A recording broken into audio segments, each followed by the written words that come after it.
Alright. Let's take another shot at what we were doing up here.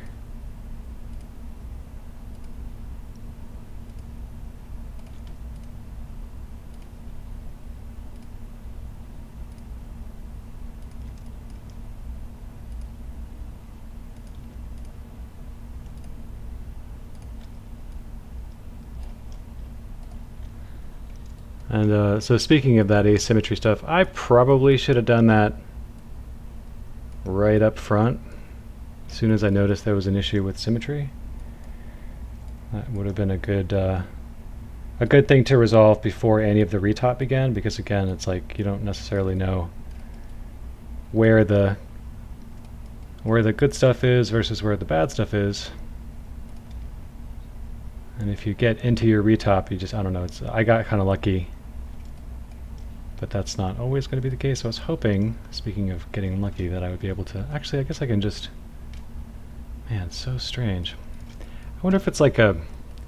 If the high poly is like a little bit higher. It seems like it's very based on camera angle or whatever.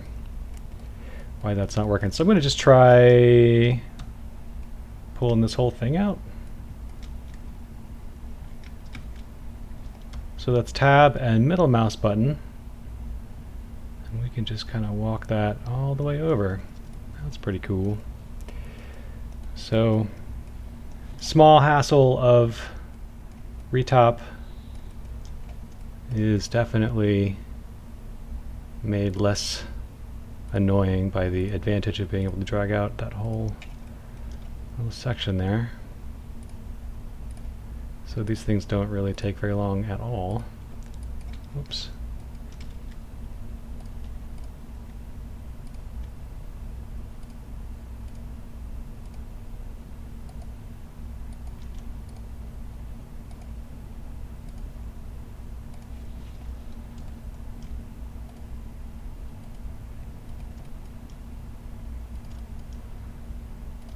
Just basically repeat exactly what I did on the first one. You might be tempted to, you know, duplicate it and move it down or whatever, but I think generally those kinds of solutions result in more hassle than they're worth. With something like this, obviously with the cylinder, it's a big advantage. But with these simple little things, not even worth it.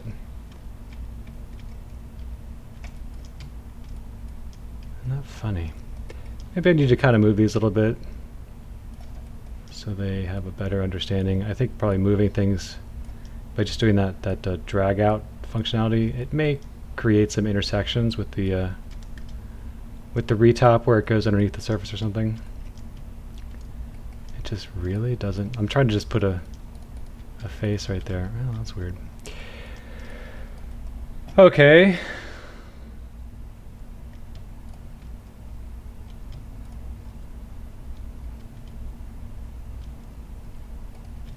So I can do that one. It's funny what it'll let me do. Still can't do the insides. Okay, so these don't break the silhouette. I'm not real worried about it. And I'm gonna do something like that, and then we can fill that in. Cool.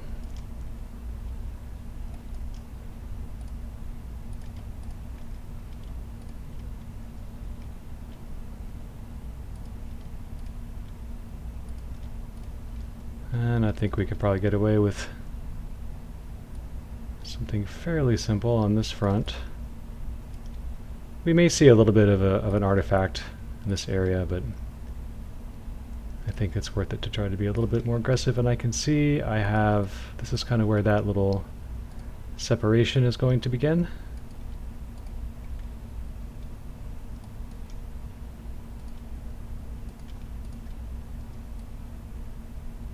So we'll do something along these lines. And even though I definitely ignored that little inset area on the cylinder kind of over here, this I think is worth putting in.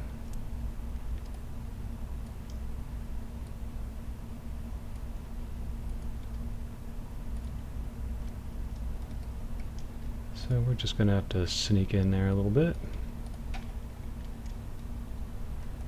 So as I'm thinking about where I want to go, it's easy when you've got large areas, they tend to not be all that particular.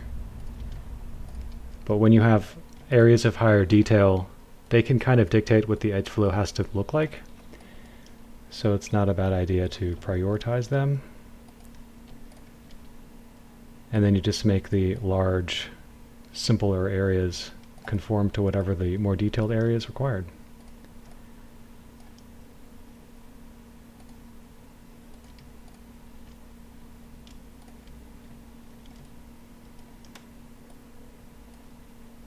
And as always, if I don't feel like I need some geo, I'm just going to go ahead and collapse it.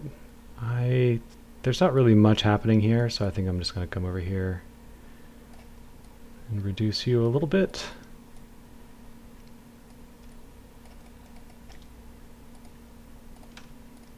Whoops.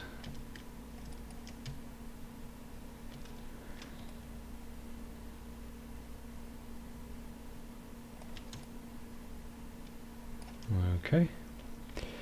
And then tab and left mouse button for this one. Same deal over here. That's a good way to do this.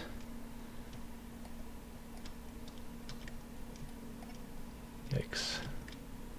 I guess if you're not on an edge and you try to do that, it's got some different functionality on it.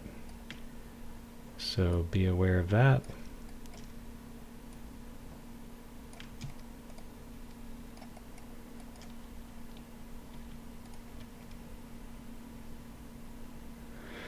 Let's see. Yeah.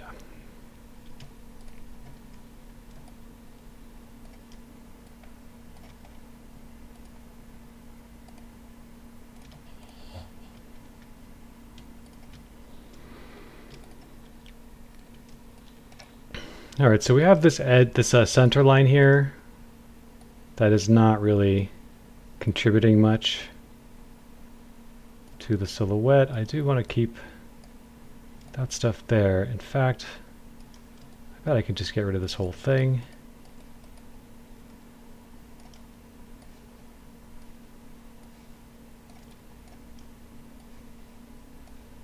Just get a little bit cleaner.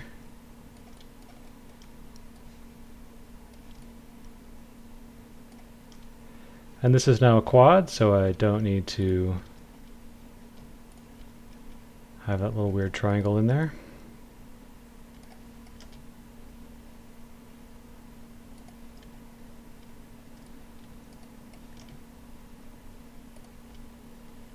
And we can just try to connect these guys up as much as possible.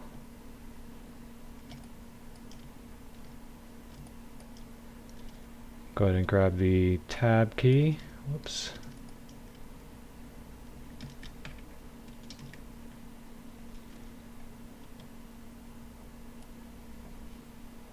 For our extend operation.